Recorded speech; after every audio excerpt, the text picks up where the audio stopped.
Hi, my name is Jackiepcshstedx, and before we get started, I would like to thank you all for coming and listening to my TED Talk today. I can still remember the sheer pain and panic I felt on that hot July night. The sight of blood and the sounds of screaming families would be enough to send anyone into shock. On July 7, 2016, my mom, dad, and I were running from gunfire in the hotel lobby of the Omni Hotel in downtown Dallas. Gunfire that would ultimately shake the nation by taking the lives of 5 brave Dallas police officers who were there to protect us in our time of need. But allow me to tell you how we got to this point. I'm a California girl. I've lived almost all my life in San Diego, where the beach was my backyard. So on a perfect June afternoon, my dad broke the news to my mom, twin sisters, and I that we would be moving to Dallas. So my mom, dad, and twin sisters would go to look at houses in Dallas while I was on vacation with my best friend in Miami. And when I arrived back from my vacation with my best friend, my mom, dad, and I would go to look at houses in Dallas as well.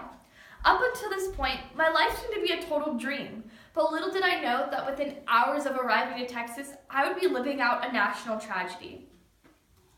My first impressions of Texas were spectacular. With our views from the 30th floor of the Omni Hotel, I began to fall in love with the place I now call home.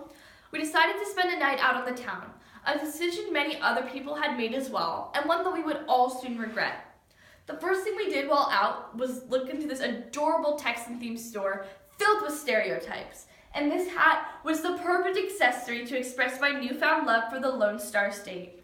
I even remember seeing cowboy boots and joking with my dad that we now needed to replace all our flip-flops with cowboy boots, as all proper Texans do. My dad laughed and gave me the "it's never going to happen" look. The same look he happened to give me when I asked for tickets to Hamilton on Broadway. We decided to head back to the hotel, and on our journey back, we started to notice many police helicopters circling the surroundings where we were. So Dad asked some police officers if it was safe for us to continue our journey back to the hotel. They reassured us that it was nothing more than a peaceful protest and that we had nothing to worry about. Now, I've replayed this moment 1,000 times in my head. The way they told us that it was nothing more than a peaceful protest, that we had nothing to worry about, and the way that their presence gave me a reassurance in my safety. When we arrived back to the hotel, we headed to the all-glass sports bar for some dessert. It was amazing to see the culture going on inside the hotel. The Junior Olympics for fencing happened to be there the same weekend as us, so the hotel was just overflowing with youth, and families with young kids were everywhere. The all-glass sports bar also gave us first-hand views as police cars started to surround the building. I began to feel uncomfortable and asked my dad if we could get the check and head back up to our room. So we got the check and headed out to the patio to see more of what was going on. My stomach began to twist as I saw policemen getting out of their cars. So my dad decided that it was best if we head back inside and start heading up to our room. But before going to our room, we headed up to the mezzanine level to see more of what was going on. At this point, the entire hotel and all of downtown Dallas is surrounded by hundreds of police cars. A heart-wrenching feeling when you have no idea what's going on. So we decided it's best if we head back to our room because we're now feeling a little bit unsafe. Now, in order to get back to our room, we must take the escalator down to the lobby level in order to take the elevator back up to the 30th floor. Now, I know some of my details may seem a little unnecessary, but trust me that they'll all make sense in the end. So, first thing we do is get to the escalator. The escalator seems to have about 40 people riding on it, which is a lot. My dad is the first in my family to step on the escalator, followed by my mom, and then by me. As soon as we step on the escalator, we all hear it. Bang, bang, bang. Now, my father always taught me that if you feel unsafe in a situation, get out, leave, run. He was someone who was stuck in Cairo when the government fell, and was in LA when the Rodney King riots happened. So if there's anyone who knows how to get out of a bad situation, trust the man who's been stuck in international riots.